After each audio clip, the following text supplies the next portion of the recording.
कसली वाढले पुण्यात. संध्याकाळच्या वेळेला टिळक रोडला वगैरे तर यायलाच नको. असू दे, मला आवडतो हा रस्ता. इतकी गर्दी असून? हो, कारण याच रस्त्याने मी कॉलेजला यायचंय. तुम्ही सायकलवर नाही यायचं ना? हो. मला पण किती वाटायचं आपल्याकडे पण सायकल असायला हवी. हो, मग का नाही यायचास? 100 फुटावर घर होतं माझं. सायकल लावण्यात आणि काढण्यातच जास्त वेळ लागला असता. म्हणूनच कॉलेज संपल्या संपल्या लगेच घरी पळायचास तू. आम्हा सायकलवाल्यांचा ग्रुप काय धमाल करायचा माहितीये. या गिरिजाची पावभाजी आणि चिकू मिल्कशेक कधीच नाही चुकवला आम्ही. 1 मिनिट थांबा ना. 1 मिनिट घ्या ना, बाजूला घ्या ना. काय झालं? थांबा थांबा थांबा, इकडे थांबा, इकडे जागा आहे. थांबा थांबा थांबा थांबा. या. अरे पट्या, या हो. पट्या, हा, अरे काय झालं? गिरिजामध्ये चिकू मिल्कशेक घेऊया. या. आज वल्लीने किती छान डबा दिला. तिच्यासाठी मिल्कशेक घेऊन गेलं तर किती खुश होईल ती. या या हो. कसा आहेस रे तू पट्या? दादा, एक ऑर्डर द्यायची होती.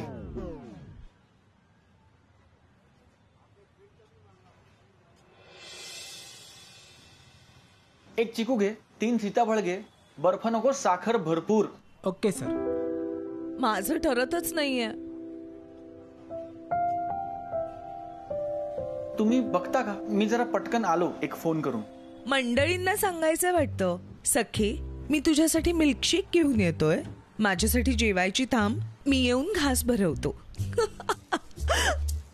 अहो, काहीही बोलता तुम्ही. मी असं कोणाला का म्हणेन? अरे बायकोला, प्रेमानी. मॅडच आहे हा.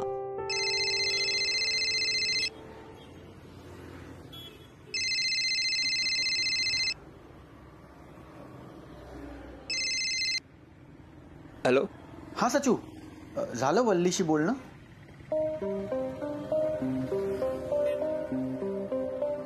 सचू बाळा, काय विचारतोय मी? दादा, अरे भीती वाटतेय मला. तू ये ना प्लीज. तू आलास की बोलीन मी तिच्याशी. नाही, मी तुला सांगितलं होतं की तू तिच्याशी हे बोलल्याशिवाय आज मी घरी येणार नाही. दादा, अरे असं असं का करतोयस तू? असा पळपुटेपणा करू नको सचू. उद्या नोकरी लागल्यावर बॉस समोर प्रत्येक गोष्ट बोलायला सांगायला मी येणार आहे का? या प्रसंगाना तुलाच तोंड द्यावं लागणार. आणि काय होईल? फार फार तर थोडंसं चिडेल, रागवेल. हक्क आहे तो तिचा. तू तिला सगळं नीट समजावून खरं खरं सांगितलंस की शांत होईल ती. अरे बायको आहे ती तुझी, वैरी नाही. मी करतो. पट्या, तुम्ही इतकं राहवत नाहीये का रे मंडळींशिवाय? आता घरी पोचलास की भेटशीलच की? हो हो, चला मी पैसे देऊन आलो. दिलेत, मी दिलेत. चला. काय झालं? पट्या, हं?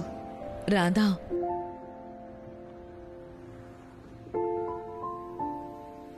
हे धरशील? मी जरा हाय म्हणून आले. ती बहुतेक तिच्या मित्राबरोबर आहे. मित्र? कुठल्या जमान्यातला आहेस तू? बॉयफ्रेंड आहे तो मॅडमचा. हितेन. आओ, मग तुम्ही तिकडे कसं काय जाऊ शकता? म्हणजे त्या दोघांना विचित्र वाटेल ना. पण मी ओळखते त्याला. आमच्या घरी येतो तो वरचेवर. तू थांब, आलेच मी. आओ. Hi. Hello ma'am. Hello ma'am, good evening. तुम्ही मला जे आज एक्सेल शीट दिलं आहे ते ऑलरेडी कम्प्लीट झालेलं आहे आणि त्याच्या ब्लॉक्सचा A3 साईज मी ऑलरेडी प्रिंट्सला टाकलेला आहे. सो आय थिंक अर्ध्या तासात येईल तो आणि मग उद्या सकाळी सबमिट करतेच. ओके मिस इंटर्न, आता कामाचं राहू द्या आणि तुम्ही दोघं काय म्हणताय ते सांगा. मॅम एक्सक्यूज मी, पण ॲक्च्युली मला पर्सनल लाईफ आणि प्रोफेशनल लाईफ जरा सेपरेट ठेवायला आवडेल प्लीज. राधा, अगं काय बोलतीयस तू? हे ऑफिस नाहीये. आणि त्याचं काय आहे, हे ऑफिस नसलं ना तरी सुद्धा मी ऑफिसच्याच कामावर आली आहे ना. आणि जर डेली वर्कलिस्ट झाली नाही कम्प्लीट तर आमच्या ऑफिसमध्ये चालत नाही. मग नंतर नको ती बोलणी खावी लागतात. सो राधा, मी फक्त हाय म्हणायला आले होते. Thank you ma'am, not interested. बाळा, मी नीट बोलतीये ना तुझ्याशी. मग तू का वाकड्यात शिरतीयस? कारण ना मी अजूनही ऑन ड्युटीच आहे आणि इथे प्रिंटआउट्स टाकायला वेळ होता म्हणून मी फक्त माझ्या बॉयफ्रेंडशी बोलते. सो अकॉर्डिंग टू मी तुझा अजून मॅमवरनं ममा बनायचा टाइम आला नाहीये. So please excuse us. Radha, please carry on. काय बोलतेस तू? I don't what can I do. आई आहे तुझी but she was expecting me professionally वाग वगैरे. सो मी अरे पण वागते तरी पण- प्रोफेशनल.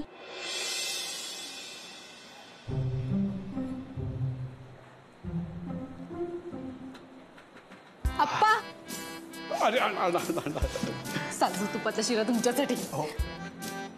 ह्यांच्यासाठी आहे. बदाम काजू घालून घेतले. हो का? बदाम काजू घातलेला शिरा असाच जर मला दिला असता आज तो बरं वाटलं असतं मला. देईन ना. यांचा पहिला पगार आल्यावर तुम्हाला सुद्धा देईन. हा, आधी यांना देते. हे घ्या. मस्त साजूक तुपातला शिरा केलाय, बदाम घातलेत, काजू घातलेत. तोंड गोड करा, नंतर सांगा हो. आधी तोंड गोड करा. हो सांगा हो नंतर. आधी हे खा, तोंड गोड करा तुमचं. मी काय म्हणते, मन लावून नोकरी करा तिकडे. अप्पा, आपल्या अकाउंट मध्ये आता पैसे पडणार आहेत. हा विचार करूनच विश्वासच बसत नाही माझा. अप्पा, आपल्या घरात मनी प्लांट येणार आहे. हो ग हो. ना अगं अहो, आज तरी आनंदाचा स्वर लावा. नोकरी लागली, नोकरी. काय अप्पा? मी काय म्हणते, ऐका ना, तुम्हाला जर काही हवं असेल ना तर पल्ली अशी फक्त हाक मारा. मी सगळं तुमच्या समोर आणून हजर करेन. काय अप्पा? मला नको हे तू खा. मला अहो, सांगायचं माझं पोट भरलंय. तुम्हाला नोकरी लागली ना, मग माझं पोट भरलं. तुम्ही का अप्पा? अहो, खूप सारी कामं करायचे. तो उद्यापासून यांना नोकरीवर जावं लागलं तर नवीन शर्ट आणावे लागतील. डबा पण नाहीये आणि पिशवी सुद्धा नाहीये. बाई बाई बाई, शर्ट आणते, पॅन्ट पीस आणते, चपला आणते, डबा पण आणूनच ठेवते. सगळंच आणून ठेवते नवीन. म्हणजे ऑफिसचा पहिला दिवस चांगला जाईल. नाही नाही लागले नोकरी नाही.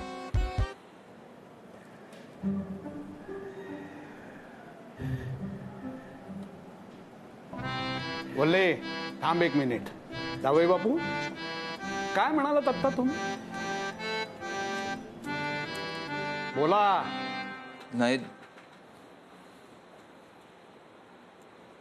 लागली नाही नोकरी.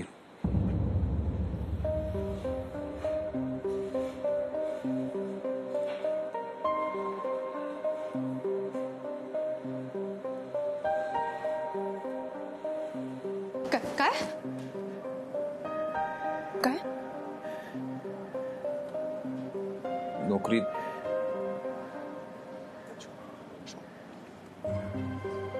नाही लागली.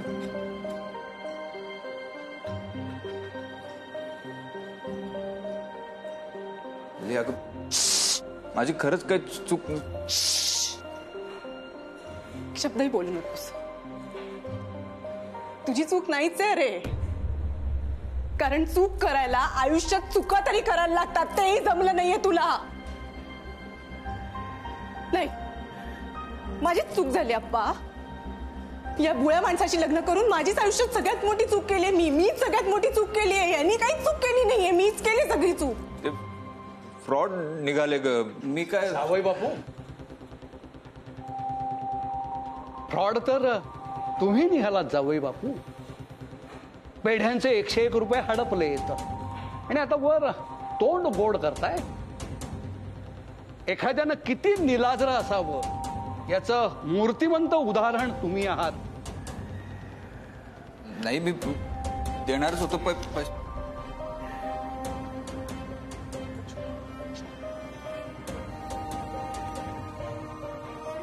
खरं सांगतोय मी. नाही नाही, खरं सांग. त्यांनी घेतलं नाही ना तुला नोकरीवर? हा, पैसे देऊन नोकरी लागेल इतकी लायकी नाहीये ना आपली. नाही ग, फसवे निघाले. फसवे काय फसवे निघाले? अरे तू नकोस आहेस कोणाला हेही कळत नाहीये का तुला? नाकारतात सगळे तुला, नापास आहेस तू आयुष्यात. नवरा म्हणून काय केलंस तू माझ्यासाठी? एक नोकरी सुद्धा टिकवू शकला नाहीस तू. मला तुझं तोंडच बघायचं नाहीये. मला तुझं तोंड बघायचं नाही. निघ निघ.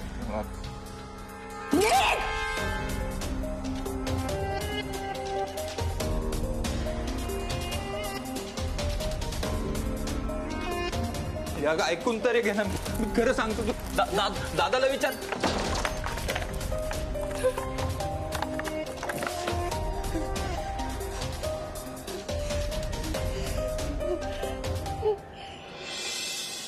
माझ्याकडनं खूप अपेक्षा होती का वल्लीला.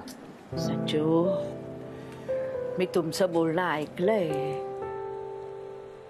मी तुझ्या बायकोला चांगली ओळखते. तू इथेच थांब. माई मावशी असताना तुला कुठेही जायची काही गरज नाही, कळलं ना? मी असाच आहे का ग मावशी? काहीच येत नाही मला.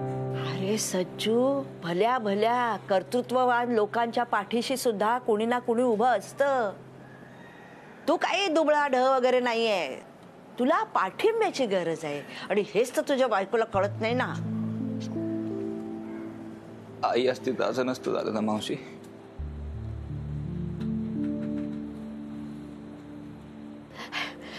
तू थांब, मी तुला गरम गरम भात तूप आणि मेथकूट देते.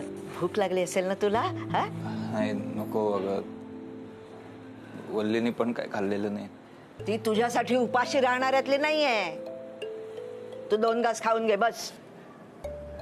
होय मावशी, खरंच. सच्चू नाही रे, शांत बस. जाणार नाही. नाही जाणार कसं? मी भरवते तुला. घे बाळा. नाही घ्यायचं. मला नाही जाणार मावशी.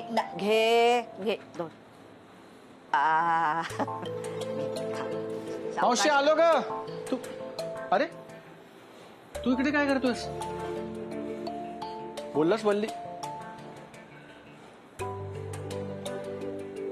काय झालं सचू? तुझा चेहरा का असा पडलाय? काय झालं मावशी? भाऊजी, भाऊजी, ते ह्यांना नोकरी लागली नाही ना, मग जरा पारात चढला माझा. शब्दाला शब्द लागला आणि हे रुसून इथे येऊन बसले. अहो येताय ना घरी? हो.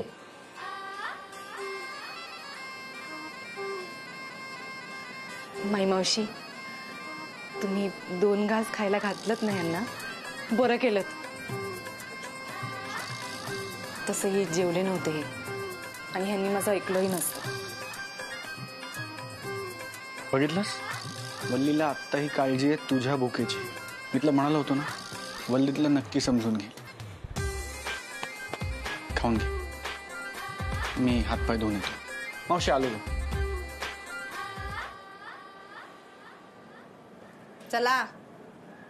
वल्ले, सौरभचा चांगुलपणा म्हणून तुझं इतकी वर्ष फावते, पण मला सगळं इथे ऐकू येतं हे विसरू नकोस. आलं ना ऐकू, बरं झालं. यांची बेरोजगारी कोणापासून लपली नाहीये. अगं सतत त्याला ऐकवण्यापेक्षा त्याच्या पाठीशी खंबीरपणे उभी राहा ना. आकाशाला गवसणी घालेल तो. हो, पण त्याच्यासाठी ना पंखांमध्ये गरुडाचं बळ लागतं. ही पावसात उगवणारी पाखरं आहे, थोडीशी उडतात आणि विरून जातात. चला. ए, भरल्या ताटावरून उठवायचं नाही, कळत नाही का तुला? बस रे, 2 घास खाऊन घे. बसा. हा, मी सुद्धा बसते तुमच्याबरोबर. खा.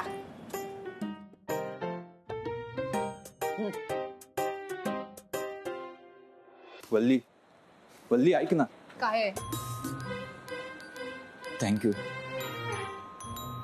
दादासमोर सांभाळून घेतलंस ना म्हणून. ठीक आहे.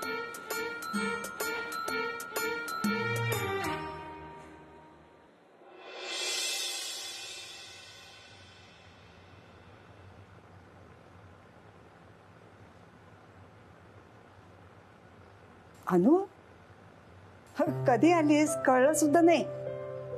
आणि अशी का बसलीस इथे? पार्सल आणलं होतं तुमच्यासाठी. अगं बाई ज्यूस, तू हातपाय धुवून घे, आपण दोघी जणी घेऊया. राधाचं मात्र फ्रीज मध्ये ठेवते हा, पण ती कधी येणार काय आपल्याला माहिती नाही, नाही का? आई, मला नकोय ज्यूस, मी पडते जरा. झोप येणार आहे?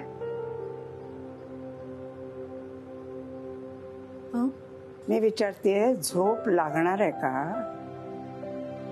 चेहरा पण कसा पडलाय तू, काय झालंय? काही नाही ग, असंच जनरल दमली. दमलेल्या माणसाचा चेहरा असा नाही दिसत, अपसेट असलेल्या माणसाचा दिसतो. आणि जी माणसं अपसेट असतात ना, त्यांनी आपल्या जवळच्या माणसांच्या जवळ मन मोकळं करायचं असतं, म्हणजे मग त्या माणसालाच बरं वाटतं. आई, अगं अलीकडे राधा आणि मी फक्त भांडतो, ती नीट बोलतच नाही माझ्याशी. तू तरी कुठे बघतेस पहिल्यासारखी तिच्याची? मग ती का बघेल? आई, मी माहितीये मला, तू तिला शिस्त लावतेस, पण अनु ही एक प्रोसेस आहे. अगं पण अशी ती एकदम बदलेल का? एका रात्रीत तुला हवी तशी ती आदर्श मुलगी बनू शकेल का? माझंच चुकतंय का ग आई? नाही ग, तुझं नाही चुकत आहे काही. तू ना फार घाई करतेस, जरा वेळ दे ना तिला, आणि तूही वेळ घे. मी मिस करते आमचा बॉन्ड. मग जरा थोडंसं प्रेम, थोडी माया आणि थोडी शिस्त, असं सगळं जरा दमादमाने येऊ दे ना. राधाच्या आत्ताच्या वयात तिला आईचं प्रेम फार महत्वाचं आहे, नाहीतर मग शिस्त लावायच्या नादात ती तुझ्यापासून तुटायला नको बा.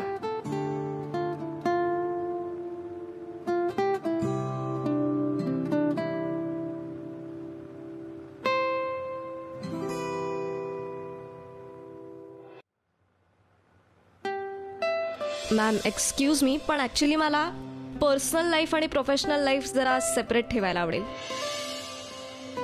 कारण ना मी अजूनही ऑन ड्युटीच आहे, आणि इथे प्रिंटआउट्स टाकायला वेळ होता म्हणून मी फक्त माझ्या बॉयफ्रेंडशी बोलते. सो अकॉर्डिंग टू मी, तुझा अजून मॅमवरनं ममा बनायचा टाईम आला नाही आहे.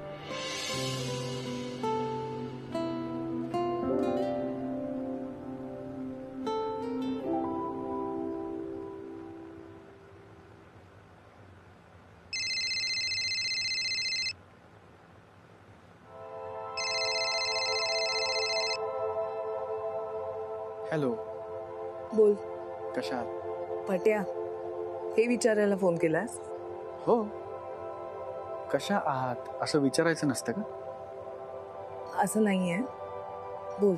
तुम्ही अजूनही त्याच मूडमध्ये आहात, म्हणजे तुमचं राधाशी अजूनही बोलणं झालेलं दिसत नाही. तिच्याशी काय बोलायचं? राधाशी संवाद नाही, फक्त वाद होऊ शकतो. मग तुम्ही थोडं नमतं घ्या ना. आई पण आता हेच म्हणाली. तुम्ही सगळ्यांनी काही ठरवलंय का की राधा बरोबर आणि मी चूक आहे?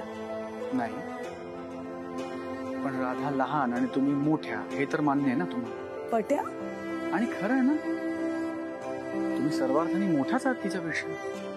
बोल आता, तू पण बोल मला. तुम्हाला एक गंमत सांगू का? माझी पण आजची संध्याकाळ अशीच होती. मी घरी आलो ना तेव्हा मलाही असं वाटत होतं की आज संवाद नाही, वाद होणार. थोडी बोलणी खावी लागणार, थोडे टोमणे ऐकावे लागणार. पण झालं असं की आपल्या मनातलं सगळं स्पष्टपणे आपल्या घरच्यांना सांगून टाकलं ना की प्रॉब्लेम चुटकीसरशा सुटतो. आपली माणसं समजून घेतात आपल्याला. खरं तर आपला प्रॉब्लेम ना छोटा असतो मिस अनामिका, आपण विचार करून करून तो मोठा करतो. आणि एका घरात राहायचं म्हणजे भांड्याला भांडं लागणारच ना. नंतर फक्त पसरलेली सगळी भांडी नीट उचलून जागेवर छान लावून ठेवायची म्हणजे झालं. पट्या मिस अनामिका, मला माहिती नाही मी तुम्हाला हे सांगितलं तर तुम्ही चिडाल कदाचित माझ्यावर, पण एक मित्र म्हणून बोल, तुम्ही राधाचे बाबा होता होता तुमचं आई होणं राहून तर जात नाहीये ना.